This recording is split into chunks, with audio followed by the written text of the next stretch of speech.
Stupid. लोग आपकी feelings का या तो मजाक बनाते हैं। सबसे बकवास चीज तो यह है कि बॉलीवुड में मेंटल हेल्थ को या तो कॉमेडी या तो फिर हॉरर शो के साथ कंपेयर किया जाता है। पहला पागलपन, इंडिया में मेल सुसाइड रेट अभी तक क्यों नहीं हुआ। मेरी चैनल पे आपका स्वागत है। Hi, I am Nandini and we are meeting after really long with an important topic. Guys, can you guess कि एशिया में सबसे ज्यादा सुसाइड्स कहाँ होते हैं? 2023 में 1,70,000 से ज्यादा सुसाइड केस रिपोर्ट हुए थे। हमारे यहाँ हर दिन 450 से ज्यादा लोग सुसाइड कर लेते हैं, लेकिन इस टॉपिक पे कोई बात ही नहीं करता। 15 to 19 ईयर्स के यूथ में leading case of death is suicide. 14% से ज्यादा लोग इंडिया में मेंटल डिसऑर्डर से सफर करते हैं and people don't talk about this. हम बात नहीं करेंगे तो कौन करेगा? Welcome to the reality check. 70 to 90% लोगों को कभी हेल्प ही नहीं मिलती है और 7 में से एक आदमी डिप्रेशन या एंजाइटी सफर करता है। ये सब हो क्यों रहा है? We have few common phrases such as लड़के रोते नहीं हैं, शादी कर लो सब ठीक हो जाएगा, बड़े बोल रहे हैं तो सही होगा, सब दिमाग का खेल है, मन लगाओ। Now gaslighting your feeling is the worst thing a person can do. लेकिन दे कांट अंडरस्टैंड कि अगर सब ठीक होना ही था तो अभी तक क्यों नहीं हुआ। लोग आपकी फीलिंग्स का या तो मजाक बनाते हैं या तो उसे मैनिपुलेट कर देते हैं। ये 3 बहुत कॉमन लाइन्स हैं। पहला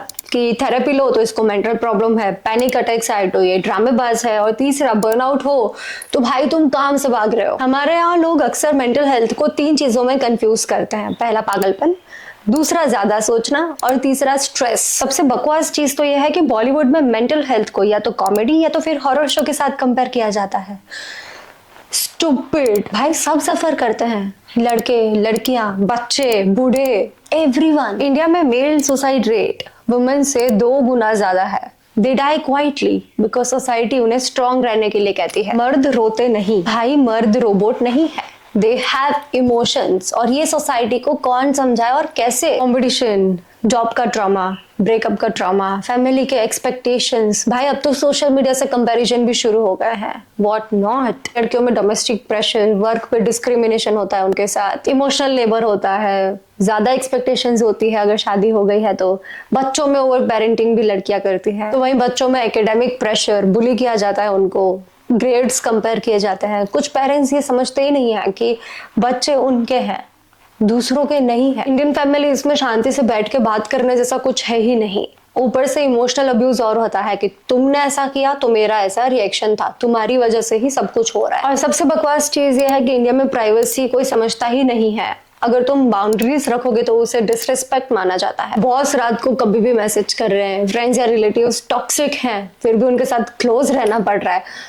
क्या है भाई? कम सोना ना ग्लोरीफाई किया जाता है कि मैं सुबह 4 बजे तक हसल कर रहा था। मेहनत करोगे तभी कुछ बनोगे। साइंस कह रहा है कि अगर बॉडी को नींद मिली तो बॉडी हेल्दी तरीके से फंक्शन कर पाएगी। कम सोना is equal to depression, hormonal imbalance, irritation, suicidal thoughts तक आ सकते हैं इससे। ऊपर से हमने थेरेपी को डिजीज मान लिया है। थेरेपिस्ट कभी आपको जज नहीं करता, वो आपके थॉट्स को आइडेंटिफाई करता है और आपको एक क्लियर पाथवे दिखाता है। और सीबीटी थेरेपी से 70 to 80% लोग डिप्रेशन या एंजाइटी में बेटर फील करते हैं। पीटीएसडी में थेरेपी मेडिसिन थेरेपी से भी ज्यादा इफेक्टिव होती है। और कपल थेरेपी 40% सेपरेशन के चांसेस रिड्यूस कर देता है। ये सब तो एक बेसिक हेल्थ केयर है। अब क्वेश्चन ये है कि इंडिया में इम्प्रूव क्या होना चाहिए? पहला, मोर कन्वर्सेशन। हम इस पे कम बात करते हैं, इसीलिए ये प्रॉब्लम इतनी बड़ी है। जिस दिन बात करना शुरू कर दिया ये प्रॉब्लम वहीं से कम हो जाएगी।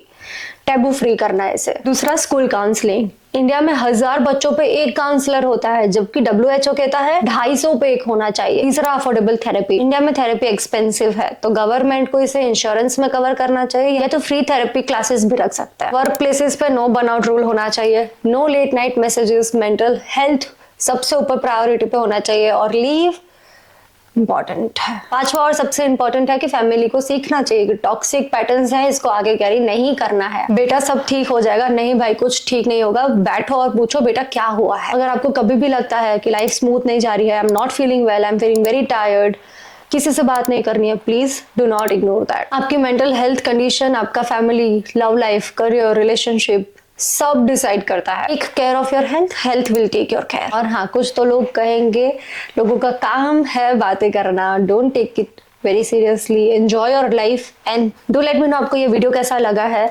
हम ऐसे ही और इम्पोर्टेंट टॉपिक्स के साथ मिलते रहेंगे, तब तक के लिए बाय।